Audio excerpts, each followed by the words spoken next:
Well, hello and welcome to Real People, Real Voices. I'm your host, James Jackson. I'm your co-host, Pastor Wayne Moore. Always a pleasure to host with you. It is. It's good to be in your presence all the time. Likewise, it's going to be a great show today. It is. We have an interesting lady with us today. We do. She loves serving kids. Yeah, it's Principal Westerhouse. Yes, and she's at the Avondale Meadows Middle School, and we're going to see what she has to say about Her first year. First year. Yeah. We're going to be praying for her. Yeah. That she will become successful and take that school to new heights and levels. And she'll be joining us here in a little bit. Yeah.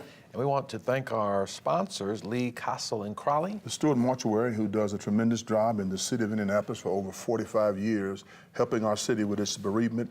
Give them a call if you need them. Fervent Care, Child Care, and Christian Academy. We also want to thank them for the great service that they have provided over 20 years now. 20 years, doing a great job. That's a great school. Thank you. What's the enrollment there? Nearly 200. That's phenomenal. That's phenomenal. Let that school keep doing the great work. God's going to do some great things for it and with it. Yeah, I received that. And we want to encourage you to go to our YouTube channel, WHMB TV 40, and become a subscriber there. You can watch this show when it's over, as well as others that you might have missed. Great information. Right. Over the last 2 years, in fact. Yes, 2 years and still running. Yeah. God has blessed this show. Happy to be a part of this WHMB Channel 40 family. And I hope we're making a difference throughout the community. Yeah. I hope we're doing something that the community will listen to and share with others and let them know that we're trying to make a difference. Absolutely. And before we go to break, please be sure to go to Facebook and like us on Facebook. Like us. There's a lot of things on Facebook, but you can like us on Facebook. Yeah. We'll be back after this.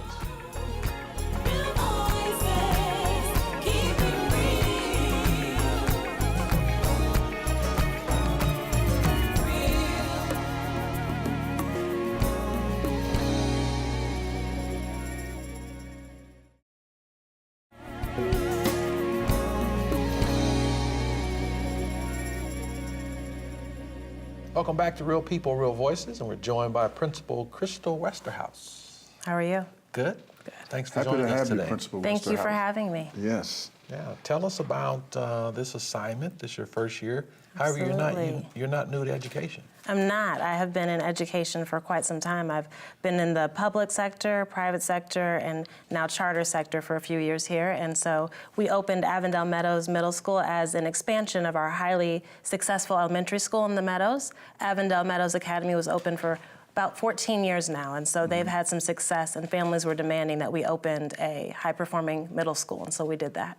And when you use the terminology high-performing middle school, what does that mean? Absolutely. So our elementary school had success letter grade-wise, so it had an A for 3 consecutive years. The network expanded and opened a middle school vision academy off of 16th and Riverside, and then we are aiming to be one of the highest-performing middle schools in the state. We have a curriculum and some culture and character beliefs that we believe are going to make our students successful. Wow. Tell us what you do as it relates to you helping kids. Yeah, absolutely. So my vision for our middle school has been to not only have successful students academically, but to also have students who have great character. So it's competitive out there. So when they're applying for high schools, I want for them to be able to introduce themselves to different high schools and counselors and be impressive. And so something that we do for our students is we have a house challenge at our school that's very unique. So every student belongs to a different house. It's kind of Harry Potter-ish. I don't know if you're familiar with that, but every student belongs to a different house, and those houses are character values. They're named after values. So we have the house of inspiration, the house of generosity, and the house of servanthood. And every week there's a competition. It can be academic, it can be in terms of service or scholarship. And our students compete against one another in these houses. For example, some of the competitions we had, we raised items for Houston in the fall after the hurricane. We did a November challenge for the Julian Center and got items for them. We've done character challenges where students had to introduce themselves. We had some secret shoppers, so to say, go into classrooms, strangers to the students, and say, hello, this is my name, and they had to properly introduce themselves to those adults. We've had challenges for academics, test scores, national assessments such as NWA. And so we reward our students for these things. At the end of the year, the house that wins the challenge gets a day of fun. They get a shirt that says, I won this challenge. They get to get a game truck and go out and play on the game truck. And every month to celebrate the house in the lead, they go on a trip. So they went to go see Black Panther, and they've gone to Dave and Buster's. They've gone go-karting. And so we're constantly affirming them for doing the right thing. I think that's phenomenal public service. So you're educating them early on about public service, which is very much needed in the young minds of children today. And no better place to get it than in school if we can't get it at home. So that's phenomenal. Yeah. How'd you guys come up with those particular Houses. identification for houses? Was there a long list? Did some of the kids get involved, parents? My assistant principal and I have worked together for a couple of years, and we believe in being servant leaders. We researched, the two of us brainstormed a number of values that we thought were important for this middle school age, and then we went back and forth and we debated on which ones we wanted to start out as. As our school grows, we'll have more houses, but we thought that these were really important characteristics to have as our students carry on in their life. Yeah, you know, and as your school grows, which suggests that it's a free charter, It is. tell them how they can become a part of that. All you have to do to come to our school, we are a free public school. You just have to register to come to our school through Enroll Indy. There's a new system for schools in Indianapolis. You go on Enroll Indy, and you can become a member of our school. We are first come, first served basis, but at the current time, we have no waiting list, and we're looking to grow next year. So this is our first year of operation. We started small intentionally with 95 students that we know all by name. We know their families, and so next year, we're looking to double in our new permanent location to 180 scholars. And speaking of new location, Yes. where are you guys moving to? We are moving to the Meadows. So for our first year of existence, our families were so hungry that we opened up in a beautiful temporary facility. But our permanent home will be developed in the next couple of weeks, and so we'll be moving into our permanent home in the Meadows, connected to the elementary school. June 8th, we look to move. You know, this is the first time I ever heard a charter principal Yes. say that she wants to serve kids, because that system has some issues with it as it develops. And I want to commend you on that. I hope you never lose that focus about serving kids, because our children really need to be served in the city of Indianapolis and in Marion County, period. Yeah. Now, was becoming a principal one of the things that you dreamt of doing? No, absolutely not. I wanted to be a classroom teacher for forever. Basically, I did some work. I worked on the Perry Township on the south side of Indianapolis, and at the time, minority students weren't being served. I had just moved to Indianapolis. I was new to the city, and I knew very little about the busing system, but I found out that first year I was the only minority in my building. We had about 500 students. I was the only minority staff member, and I was fighting a lot of hard fights that now I love to fight, but at the time I was young, and so I said, this is difficult work. I was a member at the time at Eastern Star Church, and they needed teachers for their school. And I said, I think that God is speaking to me. And so I went and taught there, and my principal at the time said, you need to go into leadership. I liked my little classroom, but he said, you need to go into leadership. And so I said, I'll go back to school and I'll see how I feel about it. And I did. I went through IUPUI's urban education program. Great program. I said that I needed to go do urban work, so the private school was great, but I wanted to get into the weeds. And so I went to the Tinley Network, where I felt like I was doing great work. And when I got there, I saw the need, and that's when I knew what I wanted to do. How you like grassroots level? Yes. You love it? I absolutely love it. Yeah. So I wanted to go do the real work, and I believe we're doing that work now. Thank you. So where do you see the school next 3 to 5 years? Absolutely. So I shared with you our focus this year. Anytime you have a year one school, the focus is on creating a consistent culture and a feel of family, and that has been our focus. Next year, we are looking to increase our rigor. And so, like I said, we want for our middle schoolers to be able to attend the highest performing high schools in the city. We've had some of those high schools already come in and speak to our families throughout the course of the school year, but we're looking to really be a dominant force in that community in the Meadows, and we're excited to move into our permanent home where we can really serve the area. And what will be the capacity of your new home? 300 students. We will grow to 300 students. How many do you have right now? 95. You said we will grow. Will grow. Oh, yeah. She's a woman of faith. Yes. Yeah, like the confidence. Thank you. So where you've come from and the things that you've experienced, how has that served as an apprenticeship to make you who you are today and help to build up the school that you are now the leader of? Absolutely. I have a long story that I believe has been intentional to get to this position. But I feel like when I started teaching, I actually myself then was a single mother. Now I've been blessed to have a husband and a larger family, but I was a single mother. And so I work with a lot of blended families, single mothers, and I feel like that was all intentional. I want to make sure that I can relate to my families and that I'm aware of the different struggles, whether it be as a single mother or as a blended family or as a normal household. I want to be able to ensure that I can relate to those families. I felt some struggles in those times. And so I want to make sure that I am there to listen to everyone's struggle and everyone's story. And then again, I'm an advocate for my own children. And so when parents come to me with concerns, I want to give them the same service that I would want for my own children.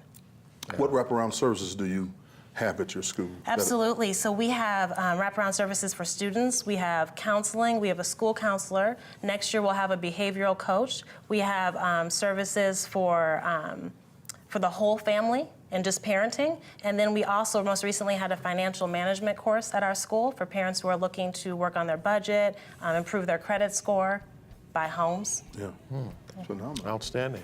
Yeah. Well, all the best to you and you. the school and all the efforts that you're making. Congratulations. Thank you so much. Yeah, you've been a great guest today. Thank you. And thank you all for joining us. We have much more to come. Stay with us. We'll be back after this.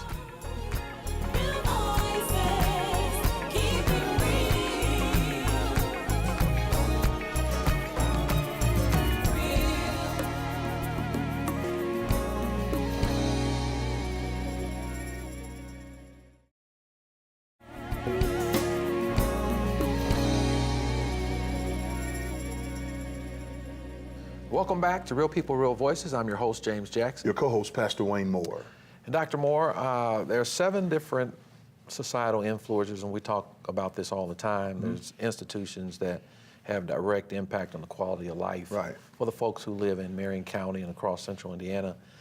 And Principal Westerhouse shared with us some Avondale Middle exciting School. things that she's doing. You're the president of the Baptist Ministers Alliance, and you work with a lot of different civic agencies. You got private schools, you've got IPS, you've got Innovational schools, charter schools. Yeah. In your mind, what do you think parents are dealing with now? They've got all these different options. Used to be, it was IPS, pretty much. Yeah, I think parents are dealing with an astronomical problem. Number one, they're dealing with the transition from IPS to charter schools, from charter schools to innovational schools, from large buildings to medium-sized buildings. Transportation has become a big issue.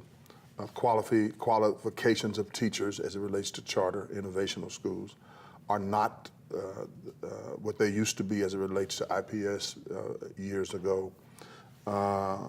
And our children are literally being victimized by the transitions that are taking place in education in the city of Indianapolis. Because I believe the way it looks like to me is that the blueprint was not adequately looked at correctly in order to make some things happen and be successful, because they did not take the children's development and growth into consideration. It's almost like education in the state of Indiana is big business. It doesn't have the flavor anymore of putting kids first and community first. Yeah, we hear a lot about different organizations coming in. I've kind of lost track on the different names because you have so many with regard to charter schools. Years ago, I read an article that talked about a lot of metropolitan cities would like to see, and their mayors, regardless of who that mayor might be across this nation, would like to see traditional public schools become non-traditional public schools. Do you think Indianapolis and cities throughout central Indiana is headed in that direction? Obviously, they're headed in that direction, from public school becoming a non-type of public school, as you mentioned. But it seems to me that it's not working. Something is not clicking. It's not. I don't want to say it's broke, but something needs to be adjusted, tightened up, or whatever needs to take place. It's broken as it relates to the city, children developing, and all of that. It's broken in that aspect. But how can we fix it? You know, what needs to be tweaked in, what needs to take place. I've always been under the impression, and I'm not an educator like people would say. I've always been under that if they would have put the money that they put in charter schools and innovational schools into the IPS system, IPS could have moved in any direction it wanted to move in. IPS is behind in the STEM process, we're behind there. You have science, technology, et cetera. We're behind. We don't have dollars to do that. A lot of things are going on as it relates to moving schools in certain places. Enrollment is down in charter schools. You just heard she only has 95 students. Her projection is 300. She doesn't have that. It's because you can move your child anywhere you want them to go in that type of system. That's a choice. Yeah, choice You get system. the voucher and you Right. get Yeah, and so it looks good for administrators, but it's problematic for the development of children in our city. That's how I look at it. So we got a long way to go. Yeah. Education certainly is one of the contributing factors to help prevent crime. And I am hoping that we can recover from this whole F school error. Right. You know, they put this classification on schools. I think they were talking about changing that. But if a child was in a F school, and if you graduate from an F school, I just wonder, what does that do for that child's future going forward on a resume? It's going to be difficult, number one, to get into higher education because, you know, a diploma doesn't have the power or the substance that it used to have. You know, you have your core 40 and et cetera. But, you know, you get, some kids are getting certificates and who are not meeting total requirements. And so, but they're graduating. We boast about graduation rates in all of our systems, but are they really getting what they need as they come out and go into the world, apply for colleges, apply for technical schools, et cetera? And there are no jobs. Living wage is ridiculous in Indianapolis, and something needs to be done about that. The service industry does not have the wage that kids would want to look at a career in that. It's just amazing what we say about education and about things that are going on in our city. And people are afraid to talk about it because they're afraid they'll lose some type of place at the table. Yeah. But we're losing our children daily. Daily. And to your point about education becoming big business, Yes. If you don't graduate Right.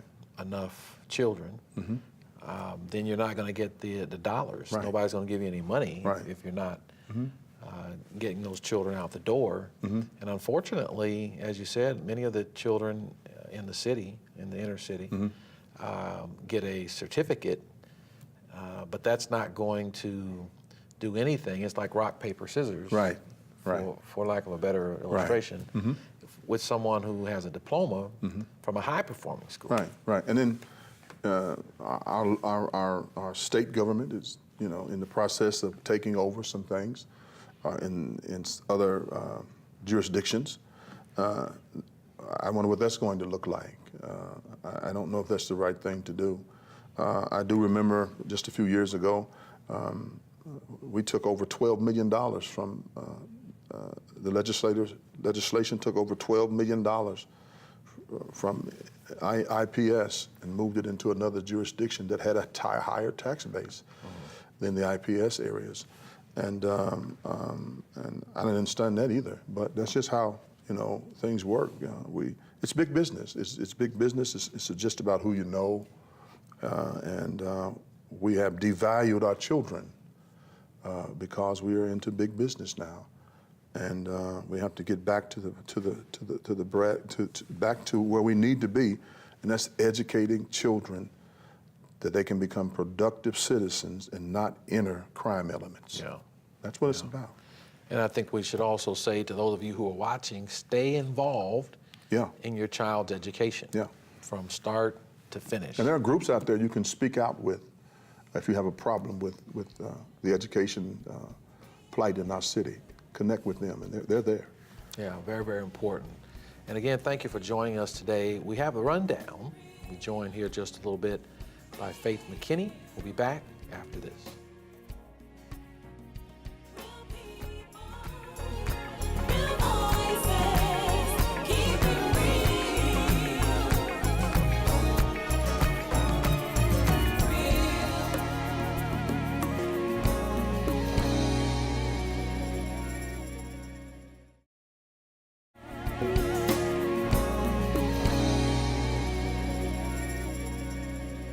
Welcome back. I'm James Jackson, your host. And I'm your co-host, Pastor Wayne Moore. And I'm your executive producer, Faith McKinney. Education, and that's what we've been talking about. Principal Westerhouse, awesome young woman. Yeah. Doing Yeah. a great job. I had the Qualified. opportunity to speak to her students, and wow, those teachers really are making an impact with those kids. She's a doctor as well. She's trained. Yes. I like that. And she's smart as a whip. Creative too, very creative. And she was very passionate and confident in saying we know our 95 children by name. Right, right. So that's a upfront and very personal relationship. She's with meeting students needs. and the family. Yeah, she's meeting needs. And she cares about them. Yeah, she cares about her children. And that only used to happen in the 60s and the 70s, but we found somebody today that embodies that again, and that's phenomenal. Yeah. You can feel the love when Yeah, you walk yeah. in. You know those teachers care. Yeah. And I perceive she don't play either. No, I was She scared. will fire you. I was believe scared. She will fire you. I believe she will fire you. Yeah, she serious lady. Yeah. It's very important to make sure that our children are getting a great education, especially in this day and time. Yeah. And I'm also very concerned. I hope that our children are having the opportunity to learn a second language. Right. All children in school, because of the way that our society is going now. Right. There are a lot of folks who are bilingual, Latino or Korean, and a lot of folks in business. We didn't believe that when they said that 20 years ago that this was going to happen. Oh, no. We didn't believe that. And we didn't believe that IPS would be in the shape it is when they said it was going to happen 20 years ago. Yeah, So I it's think here. they have about 30-some thousand students now. Yeah, a little bit more than 32, 33,000, maybe a little bit more than that. Yeah, they were the largest district in the state at one time. Absolutely. Everything changes. Yeah, it does. Not for the better. Yeah, but we've got to change out, and we got to leave you. But you can join us same time next week on Sundays at 5:30 and on Friday nights at 9:30. We hope that you will continue to watch us and let your friends know as well. See you this time next week.